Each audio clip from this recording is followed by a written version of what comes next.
I think we're probably, there we go. We're live. Hi. Yeah. Hi, Leslie. Thank you so much for being here. This is really amazing. I'm so glad to know you, and I want you to well, as I told you 1 minute ago, my intention here is just to kind of pick your brain. Well, Um, it's nice that it's mutual. I'm so glad to know you too, and it's a pleasure to be here. So I really appreciate your inviting me. Thank you. Let's have some fun here helping Yeah, people. the first thing I want to know from you is like Yeah. I've been like on your YouTube Hmm. channel looking at all your old things. I want to know, how did you become like the media darling of talking about, like personality disorders or narcissism or whatever? Like you're the go-to person like for the American media on this topic. How did that happen? Well, I'm not quite sure. However, the background is I grew up in New York City. My parents took me to Broadway shows from the time I was 3, Wow. and I had a passionate love of theater, musicals and straight plays, which is amazing.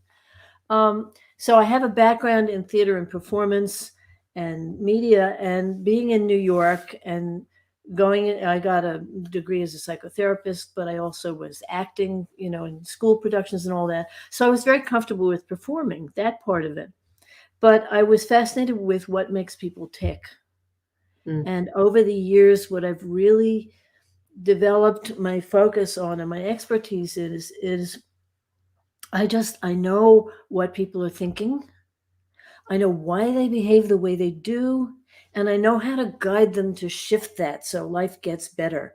And that happens whether it's in their personal lives or their professional lives, their jobs, throughout. And being in New York and meeting a lot of people, it was very easy for me to get introduced to some people who put me on some local TV shows. And I was just very comfortable with it. I had gotten trained in television when I was in college. We had a TV studio. So Mm. it's just very comfortable with it. And one day somebody introduced me to a producer at Court TV at the time. And they put me on with Nancy Grace, and I ended Yeah. up being on with every host that was on Court TV, and I became one of Nancy's girls. She Yeah. had a few of us who talked about behavior. So I was on with all the sheriffs and detectives and police, and it was So great. cool. And Nancy was wonderful. And that led to doing a lot of the morning shows and some of the national networks. And the gods are very kind. I just find that very easy, That's very easy wonderful. for me. So I So love cool. talking with people and trying to help them really be happier and have a better life. Yeah. Seriously, really And be happier. so I was going to say since then, but concurrent with them, you do a great deal of work at sort of the highest corporate levels, Yes. CEOs and senior executives of big, big companies who are often people who are difficult to work with, or who the boss finds them difficult to work with. Although Yeah. I know you've talked a lot about like star performers who are difficult personalities. They make a lot of money for the company, but they're very hard to work with. And that's kind of Yeah. your specialty. They're too good to fire and too challenging to keep because they're abusive to the people around them and they quit and it costs the company a lot of money to get new people. And yet they make a lot of money. So they tolerate bad behavior. Yeah. Fortunately, this is less and less tolerated now. In fact, we're going to an extreme the other way, a little too far, constricting appropriate behavior, but it'll balance out in the long run. The thing is, being around a lot of those people particularly in New York City, where I was living at the time. I'm in Florida now, one form of crazy to another. um, what I learned was there was a lot of narcissism going around. And I'm using that word in a very specific context because it's overused in popular media now. Yes, it is. It's not that if anybody disagrees with you or is a bully, they're a narcissist. That's not accurate. A narcissist is a person who experiences the world as everything is an extension of themselves. So they're not able to connect to another person as separate from them. They only connect to the person in a way that they ask themselves, what do they do for me? Are they for me? Are they Right. against me? Right. So we'll get back to that later. But I started seeing that pattern and I started working with some of those people. And then I happened to be driving on the highway one day in northern Manhattan, terrible winter, and I saw a little doggy get run over on the highway, and I Oh stopped no. and pulled him over. Yeah, Jeep front and back wheels ran over this little Chihuahua kind of dog. Oh, And I stopped and picked him up, which was crazy because there's no shoulder on that road, but I picked him up. And I named Henry because I was on the Henry Hudson Parkway. And after a lot of surgery and acupuncture oh, and a lot of training, he was a crazy dog. He was a fear biter. he He was aggressive. lived, He had been abused. but he lived. He lived. My He goodness. lived a very long and thriving Oh, life. His worst physical thing was that he would get very achy in the cold winter, and I would oh take him for my gosh, acupuncture, that's sing incredible. mantra into his ear, and then he'd be fine. Excuse He'd me, run my away. little dog is bugging to get out the door. I'm going to let him out here, and then I'm okay. Now I'm back. That's an incredible story. Well, my clients don't know this, but Henry changed their lives because in having to understand how to modify the behavior and train aggressive fear biting behavior of a terrified dog, you can't negotiate, you can't be logical. It is completely behavioral and energetic. And I I was love that. determined, and I got good advice to have 100% positive reinforcement. There was no punishment. There was either stopping the connection or rewarding the good behavior. Well, guess what? I'm not being facile here. Those principles are core to changing the behavior of abusive people, where you make them aware that the behavior that they're showing is not getting them what they want and it's hurting other people. Now, at the beginning, they don't care that it's hurting other people. They only care about they're not getting what they want. Yeah. But if I can work with a very senior executive to get smarter and more strategic about what it is they really want to accomplish and teach them different behavioral moves and tactics, people respond differently, and then people don't get abused Oh, this is as so much. great. And it's so well, obviously I asked you to come and talk to my audience while, to just kind of um, eavesdrop while we're having this Mhm. conversation, because this is such a huge issue in the post-divorce world Oh where boy, you never. cannot fire I mean, you divorce this person because you can't find a way to get along with them, but you have to get along with them for the rest of your life because you have children together. There is no way to, just disconnect yourself completely, because the it doesn't serve the children, where we have these like polarized households that do everything so differently from each other. Right. Almost the more you go in one direction, the more the other household will pull away in the other direction. So it's an option in your interpersonal connections to just cut someone off that you can't deal with. Yeah.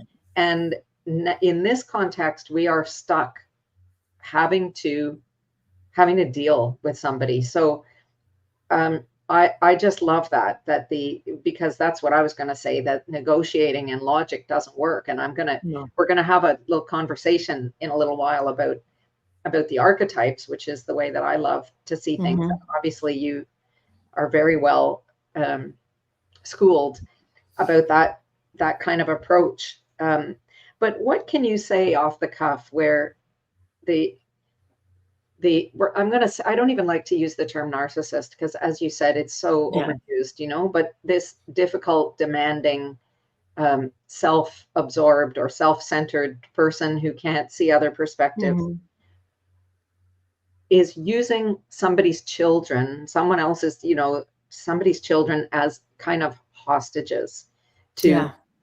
their like to reinforce their outlook. They have this possibility of really um, influencing someone else, dominating them by the control that they have over their children. What can you say about that Okay, dynamic? so let's untangle that and sort it out a little bit. It's not really that they want to.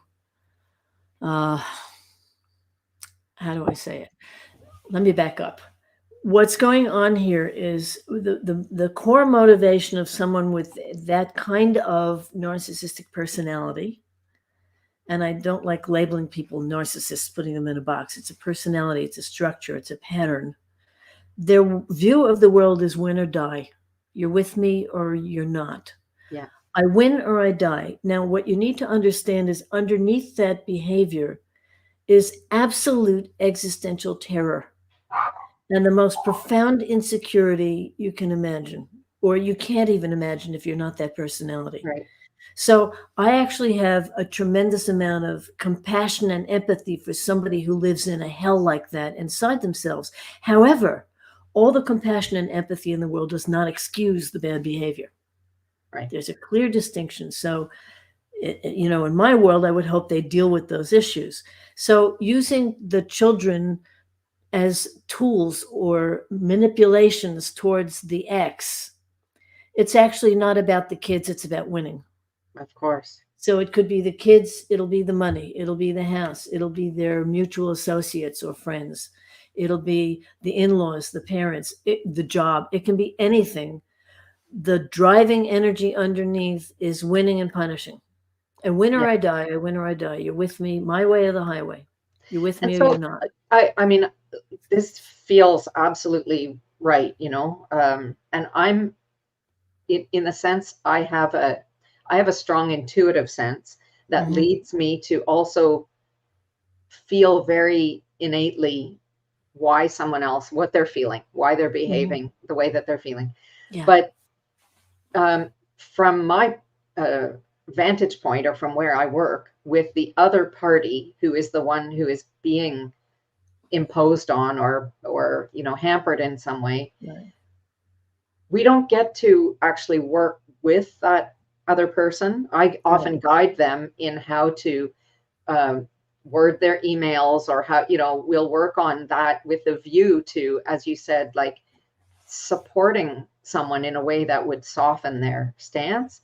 Right. But um, how do you deal with someone who's in that win or die kind of survival space? Right. So there are a couple of things that are very hard concepts to grasp at first. But once someone really understands them, it helps them cope a lot.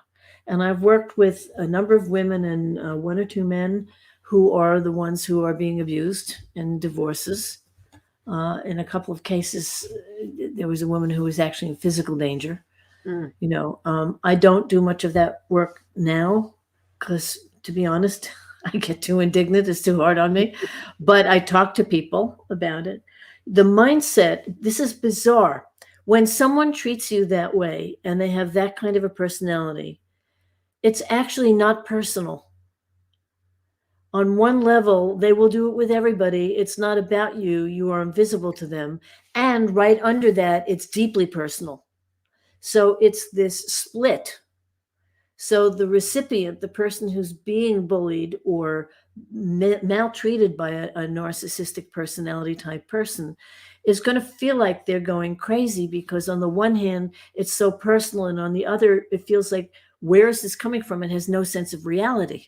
yeah. I just had a text from a client this morning. Her husband attacked her viciously.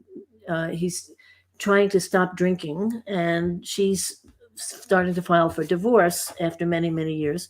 And he attacked her viciously because she didn't tell him the kids were sick and staying home from school. And nobody knows why he went crazy about that. And then 10 minutes later, he texted her again and said, I love you. I hope you have a good morning. And she texted me and said, am I going crazy? What's going on here? And I said, it's not about you. Yeah. Now she's learning that. She's doing the work. That's hard for someone to grasp because you have such hurt feelings. Yeah.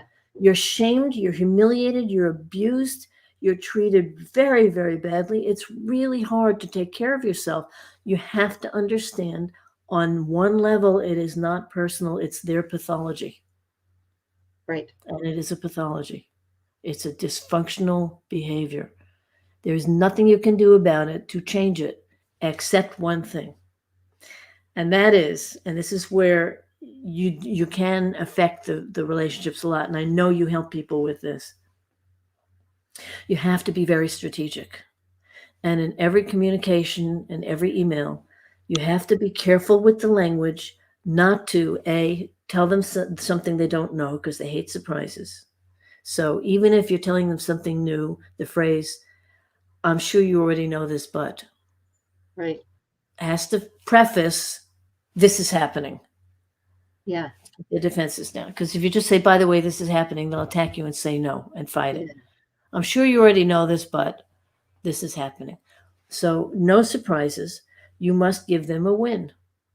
Be Yes. strategic and be smart, and find some way to phrase or say something so that it feels like you're not setting a boundary or being firm in most cases. And we'll get to boundary setting in a minute, but give them a win.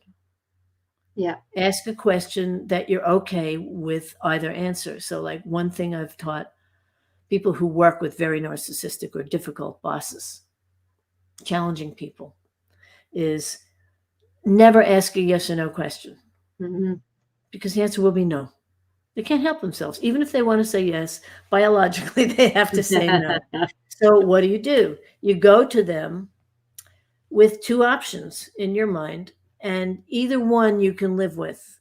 Let's say you like A a little bit better, but you're Yeah. okay if they choose B.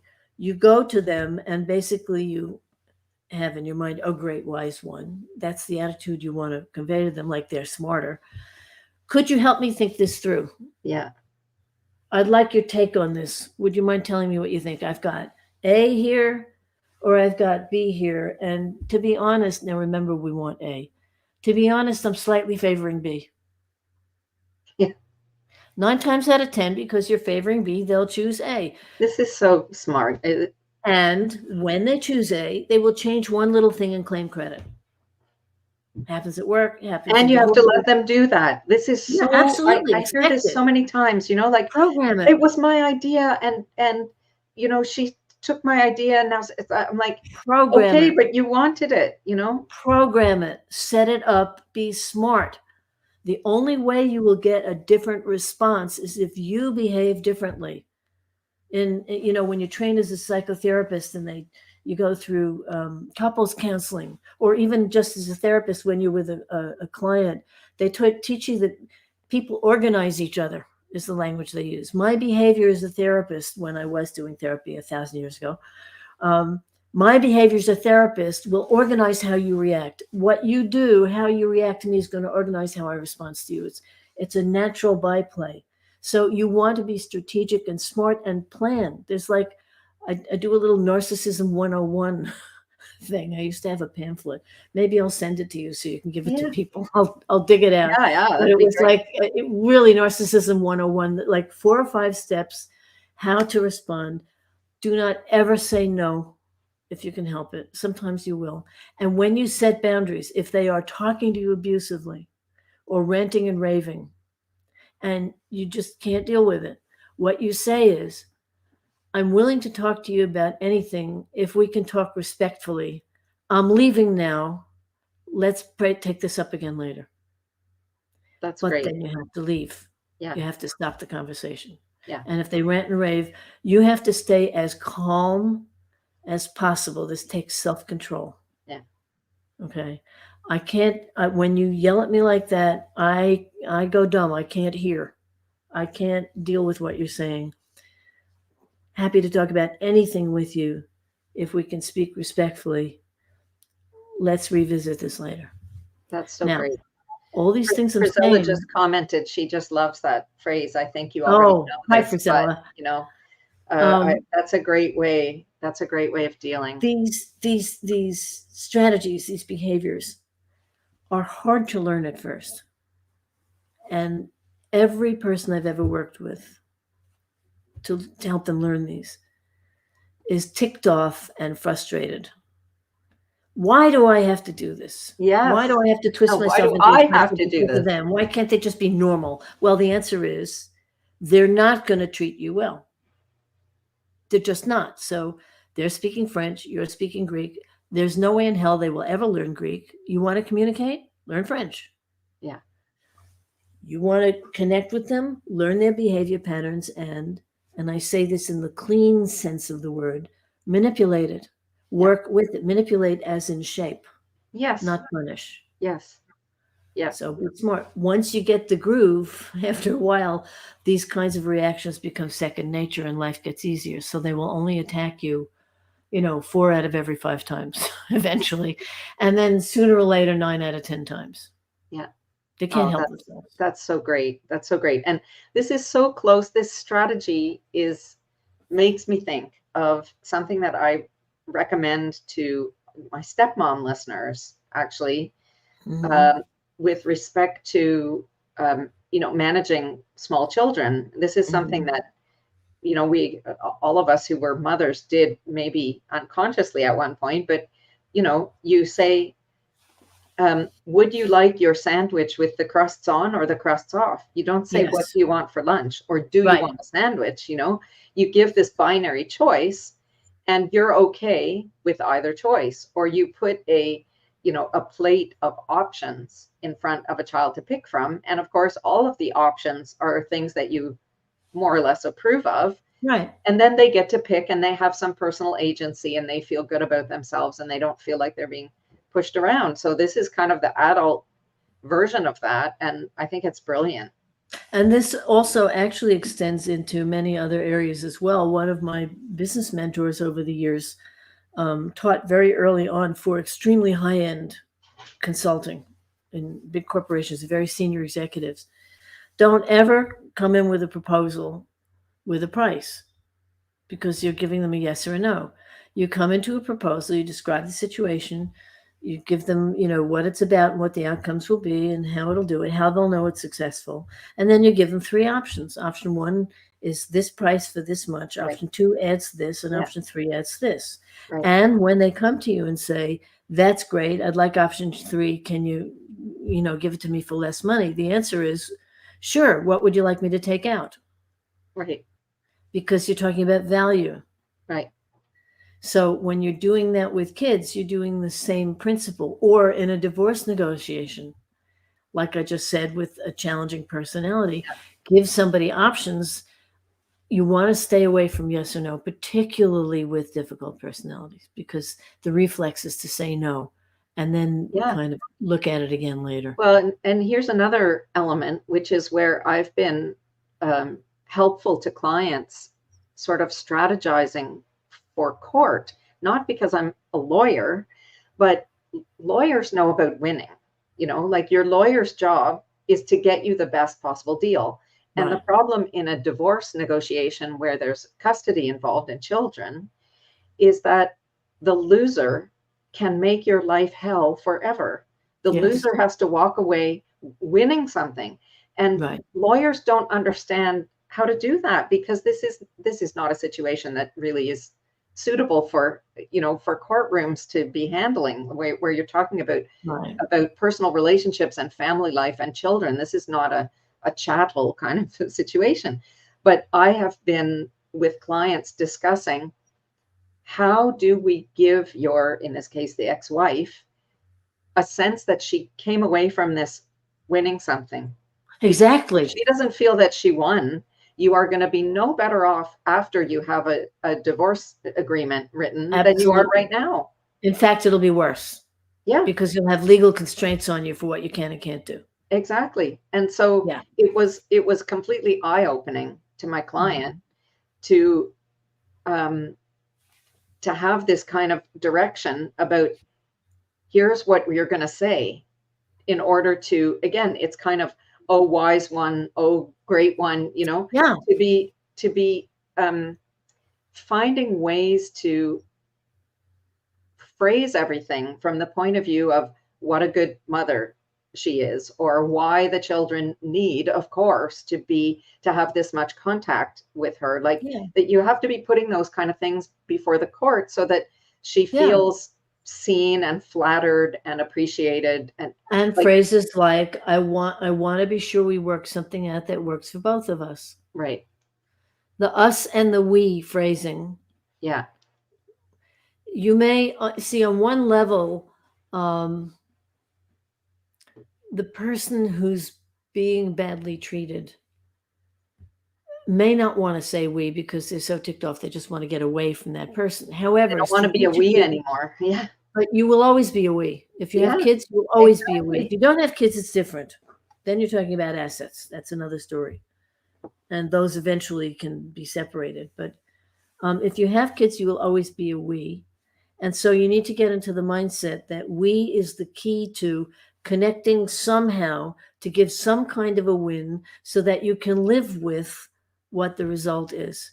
Now, when I got trained as a mediator many, many years ago, the most important part of that training was to impress upon the people who were in the mediation that it's not about winning when you're in mediation. It's about what can you live with that will work.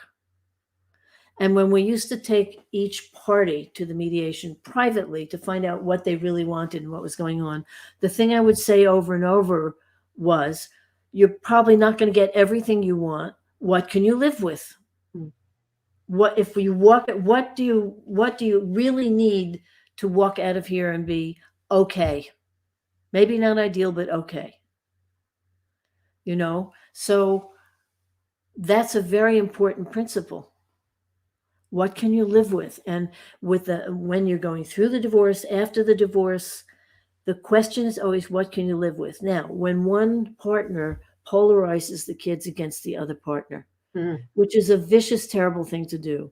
Again, on one level, you have to understand that that person is so intensely insecure, terrified, and angry that they will harm their kids to win. Yeah. They're that This is emotionally where I blind. work. This is where I work. Like, it's so prevalent.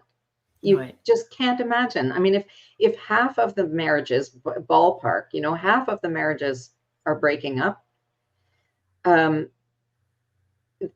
80% of children of divorce are experiencing some degree of this alienating behavior, right? It means that, somewhere north of a third of all the children in the Western world, at least, right, are having this experience of being polarized between their parents. It's so dramatic and so prevalent.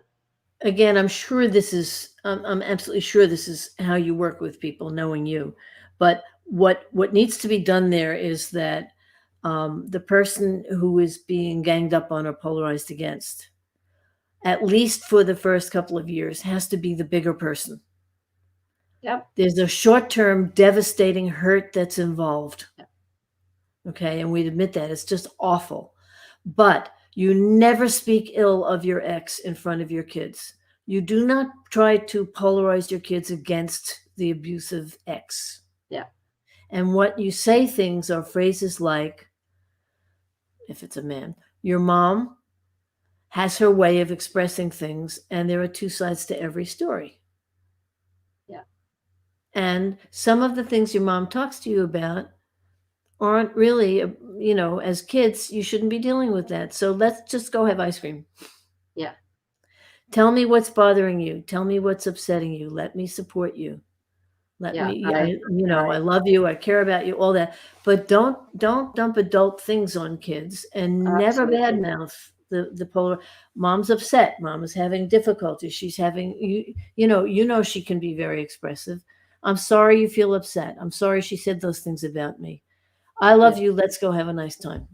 Yeah. But you don't defend yourself. You don't explain. You don't attack. Yeah. I often say, your mom is allowed to be mad at me. And that doesn't mean that you have to be mad at me. We don't have to be mad at each other. It's exactly perfect. I saw that.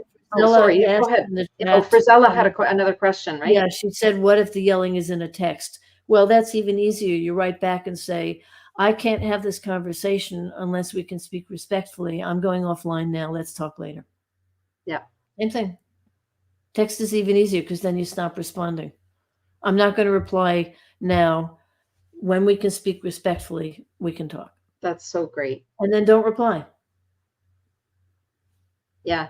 Have self-control. It's not easy sometimes. Yeah, well, and it's one of the ways, I mean, of course, we're having a larger discussion here than just divorce. So that's a perfect answer. But in the divorce context, it's one of the reasons I'm so big on using one of these co-parenting apps, Talking Parents or Family Wizard, because all the conversations are court ready. That's the idea of it. You can't add or delete things. Everything is time stamped. You can see that it was read. Somebody can't say they didn't get it. And that when someone is being watched, even theoretically, it's not like it's not like the app is hooked up to the court and a judge is watching your text. But if you ever end up in a court situation, every single word that each of you has written is ready. It's in a court ready evidence document, and it does tend to minimize the abusive language. That's wonderful. See, I don't know about those, but I think that's great because I often advise clients when they're dealing with somebody who's abusive to make sure that they archive texts and emails and voice messages if they can. Yeah. Take them offline and literally put them on a hard drive off their computer. Print Yeah. out the texts if you Yeah. have to, so Yeah. that you have an archived copy, Yeah. so that if you do have to bring it into court, you have a record of a Well, of contemporaneous course. record of what went And on.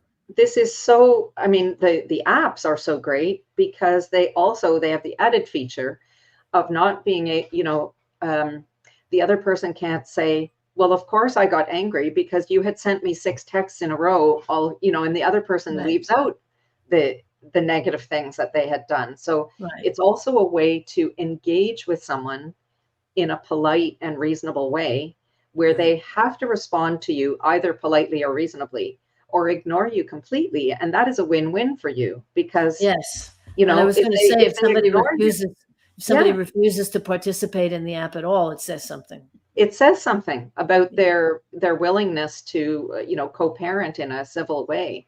Yeah. I want to talk a little bit about archetypes because that's what I'm Please. crazy for that, right?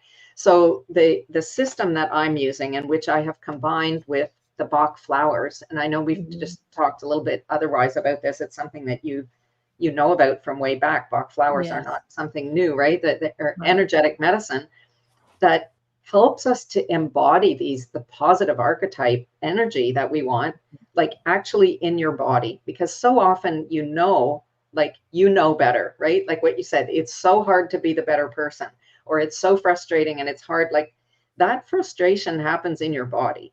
And Yes. even if you know in your mind, it's not about me, I should be the bigger person, here's what I should say, like your body overrides that understanding and causes you to respond. Your emotions are running the show, really. And I would say it's shadow archetypal energy Yeah. that's running the show.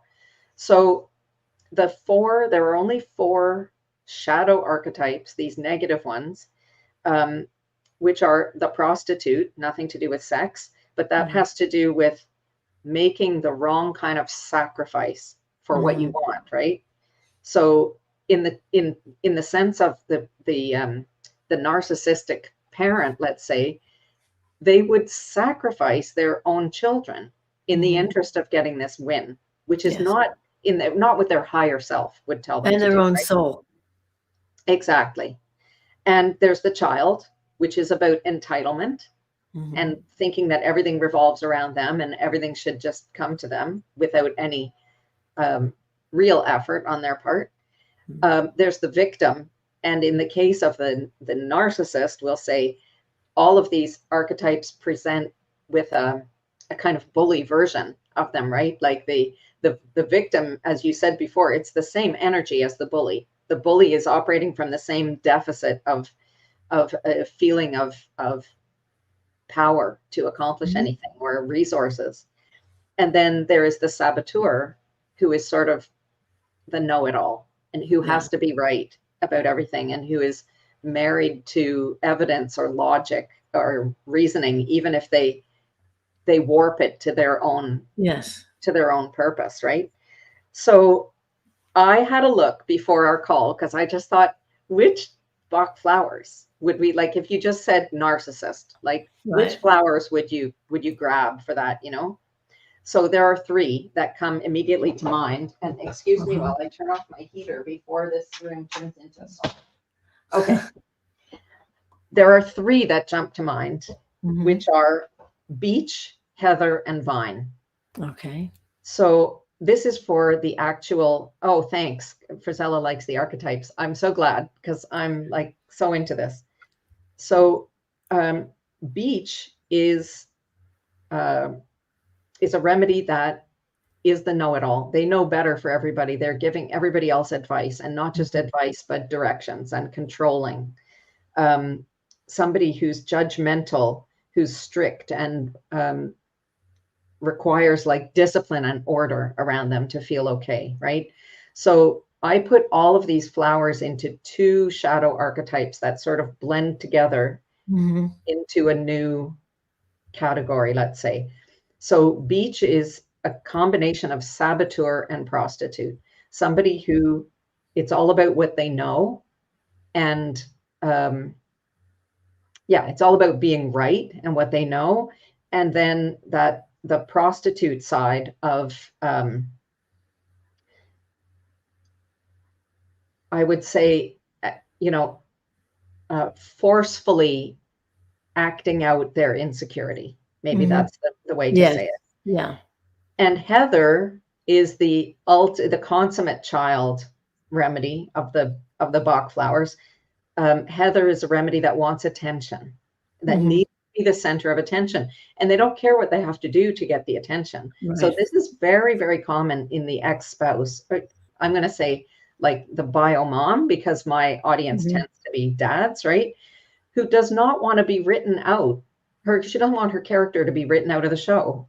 Like Right. she just wants to continue to be in this drama, whatever role that she has to play. And so she'll do whatever it takes to continue to have your attention. Yes. The level of existential shame is intolerable that people like that feel. And there are a whole number of very prominent politicians active right now in the global environment, who shall remain unnamed, where you can see these characteristics. And in some sense, it's almost cartoonish how extreme they are. It's laughable, and it's so dangerous. Yeah. Because there's an effect on the mass media. And I want to say, I hope I'm not derailing you from the remedies. I think it's important, and the archetypes, I think it's really important you're talking about those, because the influence of the internet, mass media, mainstream media, social media can be glorious, and it's also very pernicious when it displays 24/7 these kinds of personalities who our kids take on as role models because they see them on TV. Yeah. And they're on the newspapers and they're talked about all the time. There are certain names now you can't wake up in the morning without hearing it 30 times a day, and you don't want to. Yeah. People in the news. And it's a very dark energy.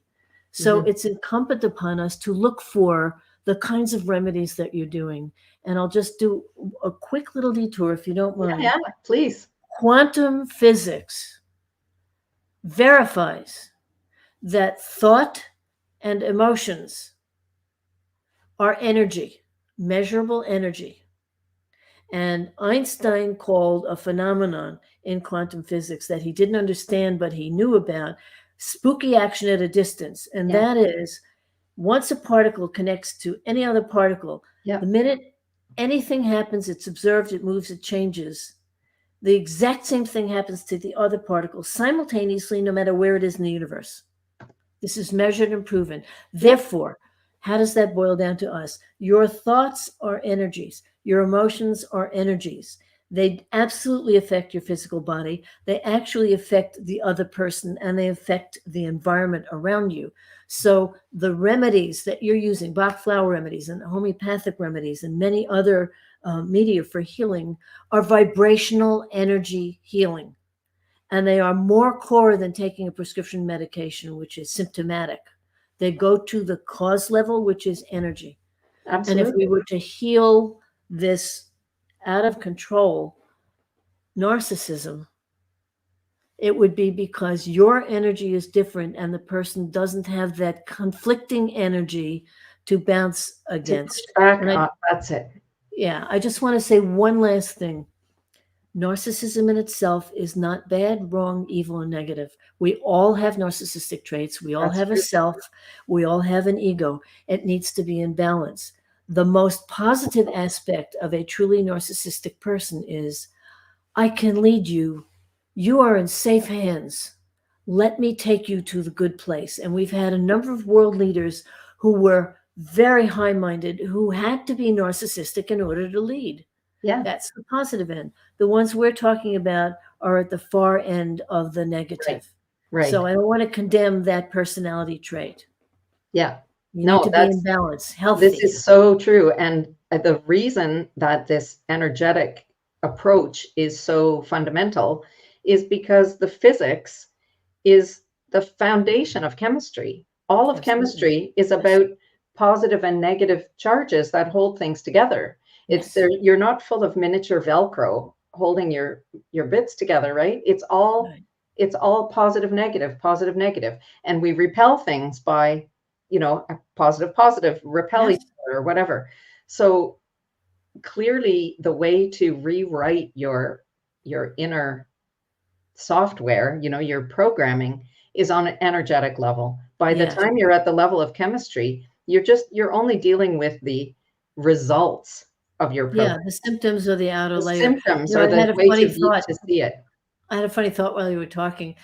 It's no wonder that we call some people that we say they have magnetic personalities That's right. because they're drawing us to them.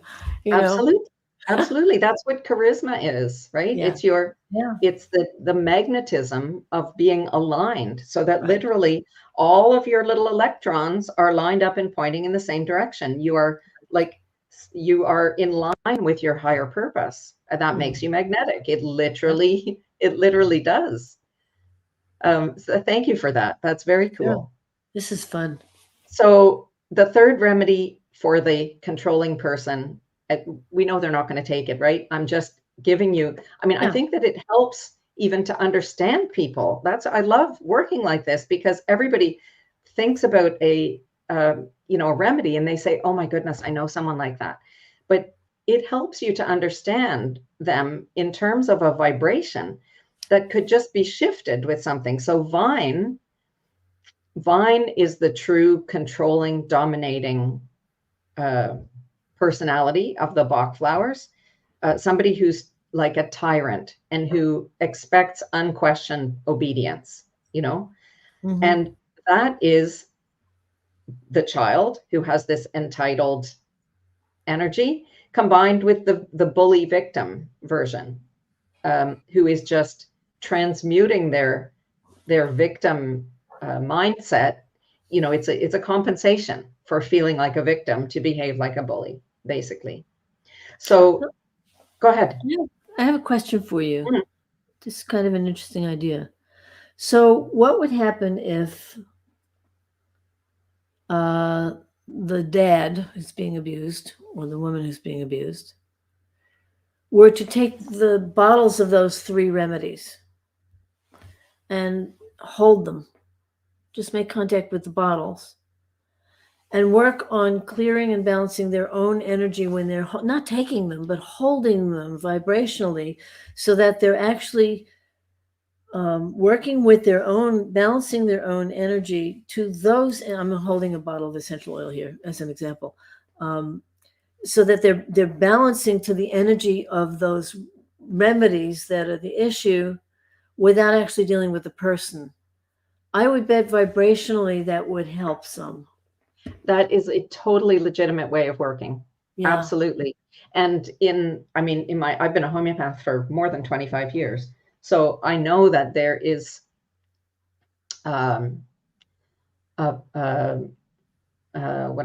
school of thought about a person taking the remedy that someone else in your family needs, Yes. to shift the family constellation energy in a certain way. So it is absolutely legitimate to, as you said, to hold or to take or whatever, but like that there is some clearing that happens. Well, it triggers on mirror neurons. If you're doing that and you're in Yep. a certain state, the other person, our mirror neurons will interact with the other person. They'll experience some of that. Well, that's kind of sometimes with even the very senior executives, I will have them do an exercise where I want them to be the other person that they're having problems with. Yeah. Or I'll want them to do a little symbol of them and talk to them before they actually talk to them in real life, to work it through first, to experience the energy, but not directly with the person. So I guess that's a version of this. It's And very cool. sometimes when I first do it, they think I'm crazy, but then when they see it really works, they start doing it all the time. Well, what's You know. incredibly powerful, and it's very similar to what you just said, is an exercise called flow writing that Mhm. I originally learned when I took a course in animal communication, of all things. But the guy was Uh-huh. amazing who taught this course. And basically, you sort of write, you open a conversation on Mhm. paper where you're writing your thoughts and you're just listening for what comes back and writing it down. So to have a conversation with another person, and I have had clients do this with their difficult ex-spouse, with quite miraculous results. It's really pretty cool what people Yeah. can say to each other on this sort of multi-dimensional way that you couldn't have this conversation in real life because everybody's Sure. shadow is active and there's so much at stake. But when we just sort of go beyond this realm, it is possible to communicate in Well, another way. that's been validated in other areas as well. I was trained as a Gestalt therapist, and there's what Fritz Perls called chair work, where you go back and forth, and you are the other person, and you Yes, talk to you, and yeah, it's that's very it. powerful. And I also learned a technique that originally was called trance healing therapy, where you sit quietly, all on your own, alone in a quiet room, and you imagine, like the infinity symbol, the figure 8, the Yeah, two loops. yeah. You're in one of them, and the other one, you put the Oh, person wow. you're having the difficulty with. This is also based, I think, loosely on some Native American practice as well. And when they do dream work, I think from the Sonoy Indians, but I'm not sure. Gosh, I'm going back into the archives from a long time ago. Yeah, My mind, it's a little dusty. Um, but you put the other person in the other loop, and you talk to them from your heart, silently. Or you can say it out loud if you're entirely alone. They're not physically there. And then you wait and you listen, and you'd be stunned what comes back at you from that other person in this meditation state. And yeah, then you respond. You have this amazing dialogue. And people often find that it dramatically changes their relationships in real life. And that a lot of what came through was very accurate stuff that they didn't yeah, realize was there. yeah. Very, so many domains, this is validated. There are so many levels of things that we don't know, and there are so Right. many ways to work. And people who feel so boxed in a corner or so helpless or powerless. Yeah. Tomorrow I'm doing a session on being powerless, so Mhm. we have so much power that we don't know about it to work in ways that aren't obvious, or in a more invisible realm to Yeah. actually shift things. So I'm going This to is just really fun, Tracy. I think you and I could go on for hours. We could totally. Well, I was just going to quickly talk about the person who's being controlled Mhm. archetypally. Sure. From the prostitute point of view, they are also making the wrong sacrifices Mhm. because they don't know how to stand behind themselves. Mhm. And the child archetype fears consequences, right? This is the I don't want to rock the boat syndrome. Um, and uh, the child wants things to be fair. Oh my goodness, this is such a hindrance to moving forward in this kind of dynamic. This Yes, very much. idea that it's not fair, right? And Right. it has to be fair. Um, that's a huge stumbling block. The victim doesn't have any boundaries, doesn't know Right. how to make them. Right. And the saboteur, in the sense of the person who is the abused person, um, needs things to make sense, Mhm. and they're stuck in this world of logic and reason. So the three remedies that came to mind for the dominated person are centauri, willow, and sweet chestnut. Mhm. So I could talk about those on and on, but centauri is basically a doormat kind of personality who gets taken Mhm. advantage of, and willow is somebody stuck in resentment, who's Mhm. into like blaming and pointing fingers, and that feels comforting. They would rather point fingers than take responsibility for your own part in maintaining this conflict, even if it feels to you like it's 100% the other person who's Mhm. aggressing you. Like you said before, you are participating on the level of your mirror neurons, even when you don't understand what's going on, right? Absolutely. And sweet chestnut is a remedy for this state of total despair, emptiness, hopelessness, losing faith in life. So it just to be able to access those remedies Yes. to get this higher state of energy, to be able to flow through your body, to be able to host a higher frequency Yeah. from which to make your moves, from which to make your decisions. You know, it's so critical to get out of that shadow place when you're dealing with somebody who seems to have so much power and who undermines everything you do, and who, you know, causes so much ongoing anguish and really does get your attention. We have to have new tools, better, stronger tools for being able to, I'm not even going to say resist, but like to operate on another level where it doesn't touch you anymore, I would this say shift the behavior. dynamic.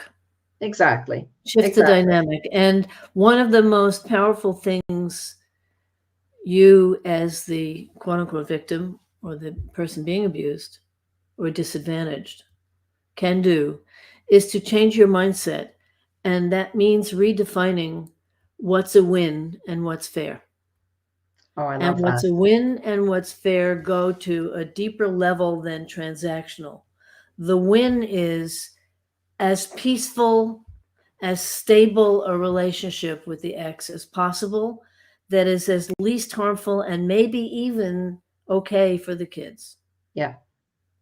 That's a win. What's fair is getting out as unscathed as possible because there is no winning, there is no logic, there is no resolution. And the more you come from these higher minded, behaviorally correct, more intelligent strategies, over time, the relationship eases. It really does. Yeah. Because the principle there is if you're not giving them the resistance, the upset, the juice Yeah. for them to react to, if you become pleasant and neutral as much as possible and they don't get a charge out of going after you, because of the composition of their personality structure, they're going to get bored, That's right. start dating someone else, go attack someone else, but they're not getting the satisfaction of winning from you because you're being amenable. Life gets Yeah. easier and they Yeah. turn their attention to someone else. But it takes time. That's That a is win. so great. That's a That win. is so great. Listen, thank you for this. And I indeed we could talk forever, because I'm just Yeah. like, you're a treasure trove. This is fantastic. It's Thank you my for doing pleasure. I this. really loved it, Tracy. Thank you so much for sharing your knowledge. And I would love to, if anybody's listening to this who wants in particular to learn more about the Bach flower stuff that I'm talking about, you can go to bachfloweralchemy.com to join my private members portal. If you can't get hold of me there, gosh, I'm everywhere here. I think I have for now, I'll show the Undeletable Dad address. That's my email. Feel free to get in touch with me. Leslie, where can people find you? My website is Leslie at leslieaustin.com. leslieaustin.com. Perfect. Yeah. Yeah. That's Perfect. probably the easiest place. I am on LinkedIn. Great. Dr. Leslie Austin. You can find me there. Awesome. Thank you. Thank you. This was great. Thank you. It was a pleasure, a real joy. Blessings Okay. to you and everyone watching and listening at any time and space and time.